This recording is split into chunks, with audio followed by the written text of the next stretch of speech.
الأغصان غرد مدى الأزمان عن أهل وحي الله عن حملة القرآن يا بلبل الأغصان غرد مدى الأزمان عن أهل وحي الله عن حملة القرآن في عالم الإنسان كل له ميدان وليس أعلى شان من حملة القرآن. اعوذ باللہ من الشیطان الرجیم بسم اللہ الرحمن الرحیم الف لام میم احسب الناس ان يتركوا ان يقولوا آمنا وهم لا يفتنون وَلَقَدْ فَتَنَّا الَّذِينَ مِن قَبْلِهِمْ فَلَيَعْلَمَنَّ اللَّهُ الَّذِينَ صَدَقُوا وَلَيَعْلَمَنَّ الْكَاذِبِينَ. الف لام میم. کیا لوگ سمجھتے ہیں کہ وہ یوں ہی چھوڑ دیے جائیں گے یہ کہنے پر کہ ہم ایمان لے آئے اور انہیں آزمایا نہیں جائے گا؟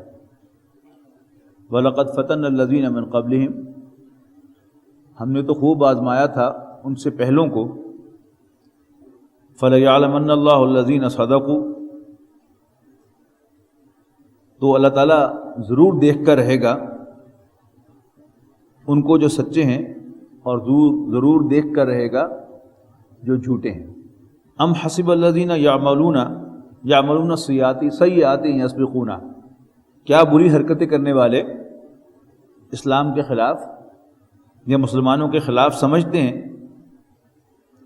کہ وہ ہم سے بازی لے جائیں گے، بچ کر نکل جائیں گے؟ ساء ما یحکمون، وہ بہت بری بات سمجھ رہے ہیں. من کان یرجو لقاء اللہ، جو کوئی بھی اللہ تعالیٰ سے ملاقات کی امید رکھتا ہے تو اسے یاد رکھنا چاہیے فإن أجل اللہ لآت، کہ اللہ تعالیٰ کی طرف سے وہ مقرر وقت آنے والا ہے. وهو السمیع العلیم، اللہ تعالیٰ سب کچھ سننے والا، سب کچھ جاننے والا ہے. ومن جاہد فإنما یجاہد لنفسہ، تو جو شخص بھی محنت کرتا ہے تو اپنے ہی بھلے کو کرتا ہے. ان اللہ لغنی عن العالمین، بے شک اللہ تعالیٰ تمام جہانوں سے بے نیاز ہے. یعنی کوئی اس کی عبادت کرے یا نہ کرے، کوئی اس کا باغی ہو، جسے رسول اللہ صلی اللہ علیہ وسلم نے فرمایا کہ اگر تمام انسان نیک ترین شخص جیسے ہو جائیں تو بھی اللہ تعالیٰ کی حکومت میں ذرا برابر کوئی امپرومنٹ نہیں ہوگی. اور اگر سب کے سب باغی ترین شخص جیسے باغی ہو جائیں تو اللہ تعالیٰ کی شان میں کوئی فرق نہیں آئے. تو جو کوئی بھی کوئی نیکی کماتا ہے، کوئی محنت کرتا ہے تو اپنے بھلے کو کرتا ہے، اللہ تعالیٰ کا کچھ بناتا نہیں. اللہ تعالیٰ تمام جہانوں سے بے نیاز ہے.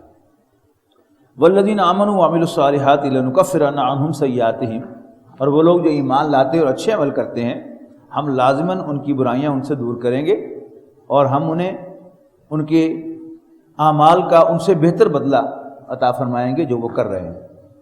ووصینا الانسان بوالدیہ، ہم نے وصیت کی ہے انسان کو اس کے والدین کے بارے میں حسنا، اچھی. وَإِن جَاهَدَاكَ عَلَىٰ أَن تُشْرِكَ بِي، اور اگر وہ تمہیں فورس کریں تم اللہ کے ساتھ میرے ساتھ کسی کو شریک بناؤ، ما لیس لک بہ علم، جس کے لیے تمہارے پاس کوئی علم، کوئی دلیل نہیں ہے، فلا تطعهما، تو ان کا کہنا نہ ماننا. الی مرجعکم، میری ہی طرف تم سب کا لوٹ کر آنا ہے. فانبئکم بما کنتم تعملون، تو پھر میں تمہیں جتلاؤں گا کہ تم کیا کچھ حرکتیں کرتے رہے ہو. والدین کے ساتھ حسن سلوک پر سب سے جامع مقام انشاءاللہ آج ہی ہم وہاں پر پہنچ جائیں گے. وہ سورۃ لقمان کا دوسرا رکوع ہے. یہاں جو آیا ہے یہ اصل میں مسلمانوں پر جو زیادتیاں اور تشدد کفار کی طرف سے ہوتا ہے یہ اس ریفرنس سے آیا ہے. بالکل آغاز میں ٹائٹل بیان کر دیا گیا ہے اس مضمون کا، بلکہ اس پوری صورت کا. تو جو اقبال نے کہا تھا کہ یہ شہادت گہے الفت میں قدم رکھنا ہے. لوگ آسان سمجھتے ہیں مسلمان، یعنی یہ بہت بڑا سٹیٹمنٹ ہے کہ ہم اللہ پر ایمان رکھتے ہیں، اور یہ بہت بڑا بیان ہے کہ ہم حضرت محمد مصطفیٰ صلی اللہ علیہ وسلم کو اللہ کا رسول مانتے ہیں۔ آج دنیا اس کو ایکسیپٹ نہیں کرتی۔ یہ سارا جو کچھ ہو رہا ہے آج دنیا میں، وہ سوشل میڈیا پر وقتاً فوقتاً آپ کے پاس وہ باتیں پہنچتی رہتی ہیں کہ ان کی ساری ریسرچ ہمارے دشمنوں کی وہ یہ ہے کہ اگر رسول اللہ صلی اللہ علیہ وسلم کی محبت دل میں سے نکال دی جائے مسلمانوں کے، تو ہم مسلمانوں پر غالب آ سکتے ہیں۔ علامہ اقبال کس منہ سے انہیں خراج تحسین پیش کیا جائے جب اس سارا کچھ ابھی نہیں ہوا تھا جو آج ہمارے سامنے ہے، مسلمانوں کے خلاف جو اسالٹ ہو رہی ہے۔ پچھلی صدی کے آغاز میں علامہ اقبال یورپ گئے تھے اور ان کا آبزرویشن تھا کہ یہ فاقہ کش کے موت سے ڈرتا نہیں، ذرا روح محمد اس کے بدن سے نکال دو۔ تو ایمان تو ہے ہی اصل میں نبی اکرم صلی اللہ علیہ وسلم کو اللہ کا رسول ماننے کا نام۔ جو بھی شخص محمد الرسول اللہ کہتا ہے کہ حضرت محمد صلی اللہ علیہ وسلم اللہ کے رسول ہیں، وہ اللہ تعالیٰ کو تو خود ہی مان لیتا ہے۔ نبی اکرم صلی اللہ علیہ وسلم کی تعلیمات میں سر فہرست توحید ہے، لا الہ الا اللہ کو بھی مان لیتا ہے۔ لیکن اگر کوئی لا الہ الا اللہ کہے، بے شک جتنے مرضی زور سے کہے، کتنا مرضی مواحد ہو، جب تک وہ حضرت محمد مصطفیٰ صلی اللہ علیہ وسلم کو اللہ کا رسول نہیں مانتا تو یہ آمنا کا مصداق نہیں بن سکتا۔ یقولوا آمنا، ان یقولوا آمنا کہ وہ کہیں کہ ہم ایمان والے ہیں۔ اب نبی اکرم صلی اللہ علیہ وسلم پر ایمان لانے کی وجہ سے نبی اکرم صلی اللہ علیہ وسلم کے صحابہ پر تشدد ہوا۔ یہ ہے اس کی بیک گراؤنڈ میں کہ وہ لوگ کہ جو مسلمانوں کے ساتھ زیادتیاں کر رہے ہیں، بدعملیاں کر رہے ہیں، وہ یہ نہ سمجھے کہ وہ بچ کے نکل جائیں گے۔ یعنی دونوں طرف بات ہو رہی ہے، کفار کو بھی سنایا جا رہا ہے، زیادتی کرنے والوں کو بھی، اور جو اللہ کے راستے میں مارے کھا رہے ہیں، اللہ کے راستے میں جدوجہد کر رہے ہیں، ان کو بھی دونوں طرف سے تسلی دی جا رہی ہے۔ ایک تو یہ کہا جا رہا ہے کہ تمہارا اللہ پر کوئی احسان نہیں ہے، اپنے بھلے کو کر رہے ہو، اللہ تعالیٰ بے نیاز ہے، لیکن ساتھ ہی ساتھ انہیں تسلی بھی دی جائے گی کہ میں تمہارے ساتھ ہوں۔ اب نبی اکرم صلی اللہ علیہ وسلم کے ساتھیوں میں سے تشدد جو ہے وہ بالعموم کمزور طبقات پر ہوا۔ ان میں کچھ غلاموں کا طبقہ تھا، کچھ جو دوسروں پر ڈیپینڈنٹ نوجوان تھے، جن کے والدین نے یا جن کے چچاؤں نے، جن کے ماموں نے اپنے چھوٹوں پر تشدد کیا اور اپنے انفلوئنس کو استعمال کیا۔ یہاں جو آ رہا ہے والدین کے حقوق کا معاملہ، یہ اس کانٹیکسٹ میں ہے کہ ٹھیک ہے والدین کا احترام ہے، ادب ہے، ان کی خدمت ہے، لیکن انہیں یہ حق نہیں پہنچتا کہ وہ تمہیں شرک کرنے پر مجبور کرے۔ تو اگر وہ تمہیں شرک کرنے پر مجبور کریں تو فلا تطعہما، ان کا کہنا نہ مان۔ البتہ ان کے جو حقوق ہیں وہ برقرار رہیں گے۔ الیہ مرجعکم، میری ہی طرف تمہارا لوٹ کے آنا ہے۔ فأنبئکم بما کنتم تعملون، پھر میں تمہیں جتلاؤں گا کہ تم کیا کچھ کرتے رہے ہو۔ جو کمزور طبقات تھے ان پر جو تشدد ہوا وہ شاید تشدد کی آخری حدوں کو چھو گیا۔ غلاموں کے طبقے میں سے ریپرزنٹیٹو جو ہے وہ حضرت بلال رضی اللہ تعالیٰ عنہ ہیں، کہ جن کو ایک مسلمان بچہ بھی جانتا ہے کہ ان کے ساتھ تشدد ہوا۔ وہ غلام تھے امیہ بن خلف کے، مکے کا ایک سردار تھا۔ جب حضرت بلال رضی اللہ تعالیٰ عنہ نے اس سے کہا کہ تو میرا رب نہیں ہے، میرا رب اللہ ہے، تو اس نے ان پر تشدد کیا۔ وہ رسی کے ساتھ انہیں باندھ کر مکے کی پتھریلی زمین پر گھسیٹتا تھا، اور کچھ دیر کے بعد ان سے پوچھتا تھا کچھ ہوش ٹھکانے آئے تیرے، اب بتا تیرا رب کون ہے؟ تو حضرت بلال کہتے تھے کہ احد، ایک ہی ہے، تو نہیں ہے، اور تشدد کرتا تھا اور تشدد کرتا تھا۔ یہ جو والدین کا معاملہ ہے، اس میں حضرت عثمان رضی اللہ تعالیٰ عنہ بھی ریلیٹیولی ینگ تھے۔ ان کے چچا نے انہیں فورس کیا تھا بہت، لیکن بہرحال تشدد بھی کیا لیکن مرے نہیں۔ نوجوانوں میں جو ریپرزینٹیو شخصیت ہے ٹپیکل، جس سے وہ کردار سمجھ میں آتا ہے کہ والدین کس طرح انفلوئنس کرتے ہیں، وہ حضرت مصعب بن عمیر رضی اللہ تعالیٰ عنہ ہے۔ یہ مکے کے انتہائی خوش پوش نوجوان تھے، یتیم تھے، والد فوت ہوا تھا، لیکن مال کا کسٹوڈین ان کا چچا تھا، لیکن اس نے ان کی پرورش میں کوئی کسر نہیں اٹھا رکھی ہوئی تھی۔ شام سے ان کا جوڑا سل کے آتا تھا، اتنا پرفیوم لگاتے تھے کہ جہاں سے گزر جائیں تو مکے والوں کا اندازہ ہوتا تھا کہ یہاں سے آج مصعب گزرا ہے رضی اللہ تعالیٰ۔ لیکن جب رسول اللہ صلی اللہ علیہ وسلم پر ایمان لے آئے تو چچا نے منع کیا، بعد آ جاؤ۔ انہوں نے کہا نہیں، میں نہیں چھوڑ سکتا۔ تو چچا نے کہا کہ یہ جو سارے تم عیش کر رہے ہو، یہ تو تمہارے اس باپ کی کمائی میں سے ہے جس کا دین تم نے چھوڑ دیا ہے، تو پھر سب تعیشات بھی چھوڑ دو۔ میں نے کہا چچا جی میں چھوڑ دیتا ہوں۔ اس نے کہا یہ تو گھر بھی اسی کا ہے، گھر بھی چھوڑ دیتا ہوں۔ نکلنے لگے، اس نے کہا کپڑے بھی اسی کے ہیں، تو کپڑے بھی اتروا کر گھر سے نکالا حضرت مصعب بن عمیر رضی اللہ تعالیٰ۔ ظلم کی انتہا جو ہوئی وہ آل یاسر پر ہوئی۔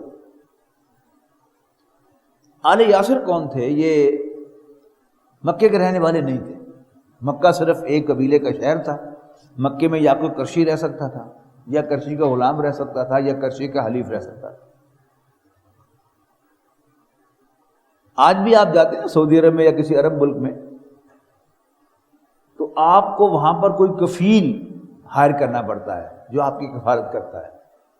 تو آل یاسر مکے کے سردار کی کفالت میں تھے، اور وہ حلیف تھا ابو جہل کا، لہذا ابو جہل کو آل یاسر پر اختیار تھا۔ تو اس نے حضرت یاسر، حضرت سمیہ اور ان کے بیٹے حضرت عمار پر تشدد کیا۔ حضرت سمیہ رضی اللہ تعالی عنہا کو اس نے برچھا مار کر ان کی شرمگاہ میں شہید کیا، اور بیٹے کے سامنے انہیں ننگا کیا۔ حضرت یاسر رضی اللہ تعالیٰ عنہ کے ساتھ اس نے جو تشدد کیا اس کی تو شاید مثال نہ ملے۔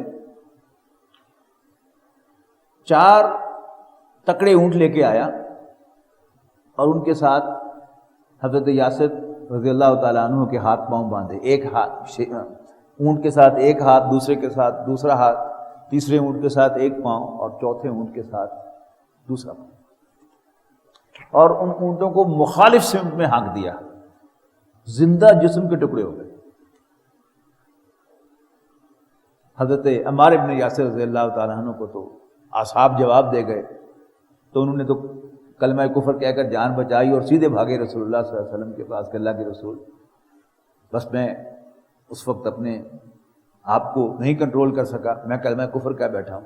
تو اللہ کے رسول نے فرمایا کہ کوئی بات نہیں، اگر تمہارا دل مطمئن تھا ایمان پر تو پھر خیر ہے۔ لیکن جو بات میں عرض کرنا چاہتا ہوں کہ اس کی بیک گراؤنڈ میں وہ سارا کا سارا تشدد ہے جو رسول اللہ صلی اللہ علیہ وسلم کے ساتھیوں پر کیا گیا۔ اس کے بعد فرمایا والذین آمنوا وعملوا الصالحات لندخلنہم فی الصالحین، اور وہ لوگ جو ایمان لاتے ہیں اور اچھے عمل کرتے ہیں ہم لازماً داخل کریں گے انہیں نیکوکاروں میں۔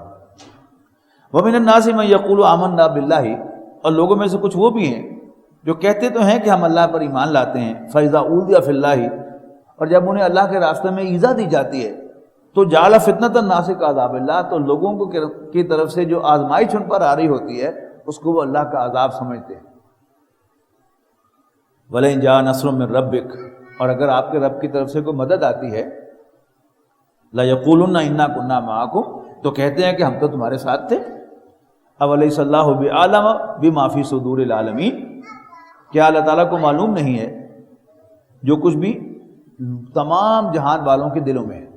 اب وہ بات کہ جو بالکل آغاز میں کہی تھی کہ اللہ تعالیٰ معلوم کر کے رہے گا کہ تمہیں سچے کون سے ہیں جھوٹے کون سے ہیں، اب یعنی اس سچے اور جھوٹے کو باقاعدہ ایک ظرف دیا جا رہا ہے، اور وہ کیا ہے؟ وَلَيَعْلَمَنَّ اللَّهُ الَّذِينَ آمَنُوا وَلَيَعْلَمَنَّ الْمُنَافِقِينَ، اللہ تعالیٰ معلوم کر کے رہے گا مومنوں کو بھی کہ ان میں سے سچے مومن کون سے ہیں، اور یہ بھی جان کے رہے گا کہ ان میں سے منافق کون سے. یہاں ایک ٹیکنیکل سا مسئلہ پڑا ہوتا ہے کہ اللہ تعالیٰ تو ماضی، حال اور مستقبل سب کا جانے والا ہے. تو اصل میں اللہ تعالیٰ کو تو پہلے سے علم ہے کہ ہم کون ہیں. جیسے ایک اچھے استاد کو اپنے شاگردوں کے بارے میں پتا ہوتا ہے کہ کون کتنے پانی میں ہے، پھر بھی ان کا ٹیسٹ لیتا ہے. لیکن استاد کا اسیسمنٹ غلط ہو سکتا ہے، اللہ تعالیٰ کا اسیسمنٹ غلط نہیں ہو سکتا. لہذا جو محتاط ترجمہ کرنے والے ہیں وہ یہ کہتے ہیں کہ تاکہ اللہ تعالیٰ کھول دے کہ ان میں سے ایمان والے سچے مومن کون سے ہیں اور منافق کون سے ہیں. وقال الذین کفروا للذین آمنوا، اور کافر ایمان والوں سے کہتے ہیں اتبعوا سبیلنا، ہمارے راستہ، ہمارے پیچھے چلو، ولنحمل خطایاکم، ہم تمہاری خطاؤں کا بوجھ اٹھا لیں گے. یعنی ہوتا کیا ہے کہ ایک نوجوان دین میں دلچسپی لیتا ہے، قرآن مجید کا مطالعہ کرتا ہے، اور قرآن مجید میں جو ڈانٹ ڈپٹ ہوتی ہے وہ اس کے دل میں اترتی ہے.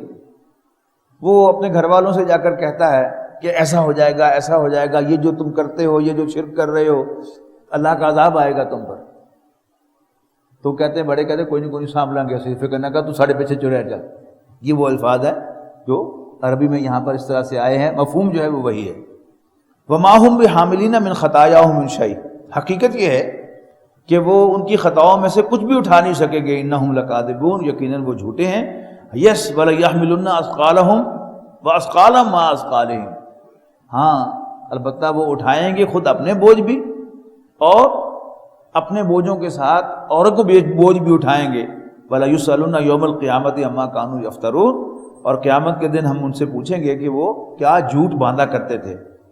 وَلَقَدْ أَرْسَلْنَا نُوحًا إِلَىٰ قَوْمِهِ، اور ہم نے نوح کو ان کی قوم کی طرف بھیجا. فَلَبِثَ فِيهِمْ أَلْفَ سَنَةٍ إِلَّا 50 عَامًا، تو ان میں 1000 سال سے 50 سال کم رہے، یعنی 950 سال انہوں نے تبلیغ فرمائی. فَأَخَذَهُمُ الطُّوفَانُ، تو پھر انہیں ایک طوفان نے آن لیا. وَهُمْ ظَالِمُونَ، جبکہ وہ ظلم ڈھا رہے تھے. فَأَنْجَيْنَاهُ وَأَصْحَابُ السَّفِينَةِ، تو ہم نے نوح اور کشتی میں سوار ہونے والوں کو بچایا. وَجَعَلْنَاهَا آیَةً لِّلْعَالَمِينَ، اور ہم نے انہیں نشانی بنا دیا رہتی دنیا تک کے لیے، تمام جہانوں کے لیے. وَإِبْرَاهِيمَ إِذْ قَالَ لِقَوْمِهِ اعْبُدُوا اللَّهَ وَاتَّقُوهُ، اور ابراہیم کو بھی ہم نے نشانی بنایا جب انہوں نے کہا اپنی قوم سے اعبدوا اللہ واتقوہ، اللہ کی عبادت کرو اور اسی سے ڈرو. ذالکم خیر لکم ان کنتم تعلمون، یہ تمہارے لیے بہتر ہے اگر تم سمجھو. انما تعبدون من دون اللہ اوثانا وتخلقون افکا، حقیقت یہ ہے کہ جن کو تم اللہ کے سوا پوجتے ہو وہ نرے بت ہیں اور تم جھوٹ گھڑ رہے ہو. ان الذین تعبدون من دون اللہ، یقیناً جن کو تم اللہ کے سوا پوجتے ہو، لا یملکون لکم رزقا، وہ تمہیں کوئی رزق دینے کا بھی اختیار نہیں رکھتے. فابتغوا عند اللہ الرزق، بس تم رزق تلاش کرو اللہ کے پاس. واعبدوہ، اسی کی بندگی کرو. واشکروا لہ، اور اس کا شکر ادا کرو. الیہ ترجعون، اسی کے حضور تم سب لوٹائے جاؤ گے. وَإِن تُكَذِّبُوا فَقَدْ كَذَّبَ أُمَمٌ مِّن قَبْلِكُمْ، اور اگر تم جھٹلاؤ گے تو سو وٹ، تم سے پہلے بہت سی امتیں جھٹلا چکی. وَمَا عَلَى الرَّسُولِ إِلَّا الْبَلَاغُ الْمُبِينُ، اور رسول کے ذمے تو صرف وضاحت سے پہنچانا ہے جو میرے نبی کر رہے ہیں صلی اللہ علیہ وسلم. اَوَلَمْ يَرَوْا كَيْفَ يُبْدِئُ اللَّهُ الْخَلْقَ ثُمَّ يُعِيدُهُ، کیا انہوں نے کبھی دیکھا نہیں کہ کس طرح ابتدا کرتا ہے اللہ تعالیٰ خلق کی، پھر وہ اس کا اعادہ کرتا ہے. ان ذالک علی اللہ یسیر، بے شک ایسا کرنا اللہ تعالیٰ پر بہت آسان ہے. قل سیروا فی الارض فانظروا کیف بدا الخلق، ان سے کہو کہ ذرا چلو پھرو زمین میں اور دیکھو کس طرح ابتدا کی ہے اس نے خلق کی. ثم اللہ ینشئ النشأۃ الآخرہ، پھر اللہ تعالیٰ ہی عطا کرے گا زندگی آخرت کی. ان اللہ علی کل شیء قدیر، بے شک اللہ تعالیٰ ہر چیز پر قادر ہے. یعذب من یشاء ویرحم من یشاء، وہ جس کو چاہے گا عذاب سے دوچار کرے گا اور جس کو چاہے گا اس پر رحم فرمائے گا. وَإِلَيْهِ تُقْلَبُونَ، اور اسی کے حضور تم لوٹائے جاؤ گے. وَمَا أَنْتُمْ بِمُعْجِزِينَ فِي الْأَرْضِ، اور تم زمین میں اللہ تعالیٰ کو عاجز نہیں کر سکتے. وَلَا فِي السَّمَاءِ، نہ آسمان میں. وما لکم من دون اللہ من ولی ولا نصیر، اور اللہ کے سوا نہ تو تمہارا کوئی دوست ہوگا اور نہ ہی کوئی مددگار۔ والذین کفروا بآیات اللہ، اور وہ لوگ جنہوں نے کفر کیا اللہ تعالیٰ کی آیات کا، ولقائہ، اور اس سے ملاقات کا، اولئک یئسوا من رحمتی، یہ میری رحمت سے مایوس ہو چکے ہیں، واولئک لہم عذاب علیم، اور انہی کے لیے دردناک عذاب ہے۔ فما کان جواب قومہ الا ان قالوا اقتلوہ او حرقوہ فانجاہ اللہ من النار، تو کوئی جواب نہیں تھا ان کی قوم کا اس کے سوا کہ قتل کر دو اس کو یا جلا دو اس کو، فانجاہ اللہ من النار، لیکن اللہ تعالیٰ نے انہیں آگ سے نجات دی۔ ان فی ذلک لآیات لقوم یؤمنون، یقیناً اس میں بڑی نشانیاں ہیں ماننے والوں کے لیے۔ وقال انما اتخذتم من دون اللہ اوثانا، حضرت ابراہیم نے مزید کہا کہ در حقیقت جو تم نے بنا رکھے ہیں اللہ کے سوا بت، مودۃ بینکم فی الحیات الدنیا، تو وہ ذریعہ ہیں تمہارے درمیان دنیاوی زندگی میں آپس کی دوستی کا۔ یعنی ہم سب لوگ جو یہاں بیٹھے ہیں قرآن مجید کے ساتھ ایک تعلق کی وجہ سے بیٹھے ہیں۔ جو بت پرست ہیں ان کا بھی ایک کامن دین ہے جس کی وجہ سے پھر ان کی رشتہ داریاں ہیں، دوستیاں ہیں، اٹھنا بیٹھنا ہے۔ تو اب تم وہ ایک کلچر بن جاتا ہے، اور پھر انسان یہ سمجھتا ہے کہ اب نئے کہاں میں دوست بناؤں گا، کہاں رشتہ داریاں ہوں گی، اگر میں یہ دین چھوڑتا ہوں تو میرے سارے رشتے ٹوٹ جائیں گے، سارے تعلقات ختم ہو جائیں گے۔ یہ وہ مضمون ہے کہ یہاں بیان ہو رہا ہے۔ مودۃ بینکم فی الحیات الدنیا ثم یوم القیامت یکفر بعضکم ببعض، اور پھر قیامت کے دن تم ایک دوسرے کا انکار کرو گے، ویلن بعضکم بعضا، اور ایک دوسرے پر لعنت کرو گے، ومأواکم النار، اور تمہارا ٹھکانہ آگ ہوگی، وما لکم من ناصرین، اور تمہارا کوئی مددگار بھی نہیں ہوگا۔ فآمن لہ لوط، تو حضرت لوط پر ایمان تو لائے صرف لوط، ان کے بھتیجے تھے، بعض روایات کے مطابق کزن تھے۔ وقال انی مہاجر الی ربی، تو انہوں نے کہا کہ میں ہجرت کرتا ہوں اپنے رب کی طرف، انہ هو العزیز الحکیم، بے شک وہ بالادست حکمت والا ہے، وہی بالادست حکمت والا ہے۔ ووهبنا له اسحاق و یعقوب، اور ہم نے ابراہیم کو اسحاق اور ان کے پوتے یعقوب عطا فرمائے۔ وجعلنا فی ذریتہ النبوۃ والکتاب وآتیناہ اجرہ فی الدنیا، اور قائم رکھا ہم نے ان کی نسل میں نبوت اور کتاب کو، اور ہم نے عطا کیا ان کو دنیا میں بھی اجر، وانہ فی الآخرۃ لمن الصالحین، اور وہ آخرت میں ہمارے نیک بندوں میں سے ہوں گے۔ وَلُوطًا اذ قال لقومہ، اور بھیجا ہم نے لوط کو بھی جب انہوں نے اپنی قوم سے کہا، انکم لتاتون الفاحشۃ ما سبقکم بہا من احد من العالمین، کہ تم ایسی بے حیائی کا ارتکاب کرتے ہو کہ جو تم سے پہلے تمام جہانوں میں کسی نے نہیں کی۔ انکم لتاتون الرجال، کیا تم بڑھتے ہو مردوں کی طرف، یعنی شہوت کے ساتھ، وتقطعون السبیل، اور ڈاکے ڈالتے ہو، راستے کاٹتے ہو، وتاتون فی نادیکم المنکر، اور اپنی مجلسوں میں بے حیائی کا ارتکاب کرتے ہو۔ فما کان جواب قومہ الا ان قالوا، تو ان کی قوم کے پاس اس کا اور کوئی جواب نہیں تھا سوائے یہ کہنے کے، ائتنا بعذاب اللہ ان کنت من الصادقین، لے آ اللہ کا عذاب اگر تو واقعی سچا ہے۔ قال رب انصرنی علی القوم المفسدین، اس پر حضرت لوط نے استدعا کی اللہ تعالیٰ سے، انصرنی، میری مدد فرما، علی القوم المفسدین، مفسد قوم پر۔ ولما جاءت رسلنا ابراہیم بالبشرا، اور جب ہمارے بھیجے ہوئے مہمان ابراہیم کے پاس تشریف لائے علیہ السلام، بالبشرا، خوشخبری لے کر، یہ حضرت اسحاق کی خوشخبری ہے۔ قالوا انا مہلکو اہل هذه القریۃ، تو خوشخبری دینے کے بعد ساری گفتگو جو ہوئی اس میں انہوں نے ریویل کیا، بتا دیا کہ ہم اس بستی کو، یعنی قوم لوط کی بستی کو تباہ کرنے کے لیے آئے ہیں۔ ان اہلھا کانوا ظالمین، یقیناً اس کے رہنے والے ظالم ہیں۔ قال ان فیہا لوطا، حضرت ابراہیم کو تشویش ہوئی اور کہا تو ان میں تو لوط بھی ہے۔ قالوا نحن اعلم بمن فیہا، تو فرشتوں نے کہا کہ ہمیں خوب پتہ ہے کہ کون کون ہے اس میں۔ لنحیینہ واہلہ الا امرأتہ، ہم لوط اور اس کے گھر والوں کو بچائیں گے سوائے ان کی بیوی کے، کانت من الغابرین، وہ پیچھے رہنے والوں میں شامل ہوگی۔ ولما ان جاءت رسلنا لوطا، پریشان ہو گئے انہیں دیکھ کر اور ان کا دل تنگ ہوا۔ وقالوا لا تخف، لیکن فرشتوں نے پھر اپنا تعارف کروا دیا اور کہا ڈریے مت، ولا تحزن، اور غم نہ کیجیے اینی مور، انا منجوک و اہلک الا امراتک، کہ ہم آپ کو اور آپ کے گھر والوں کو بچائیں گے سوائے آپ کی بیوی کے، کانت من الغابرین، وہ پیچھے رہنے والوں میں شامل ہوگی۔ انا منزلون علی اہل هذه القریۃ رجزا، یقیناً ہم نازل کرنے والے ہیں اس بستی والوں پر آسمان سے عذاب، بما کانوا یفسقون، ان کی بغاوت کی وجہ سے۔ وَلَقَدْ تَرَكْنَا مِنْهَا آیَةً بَيِّنَةً، اور ہم نے چھوڑ دی ایک نشانی واضح ان کے اندر، منہا ان کے اندر، لِقَوْمٍ يَعْقِلُونَ، سینسیبل لوگوں کے لیے۔ وَلَقَدْ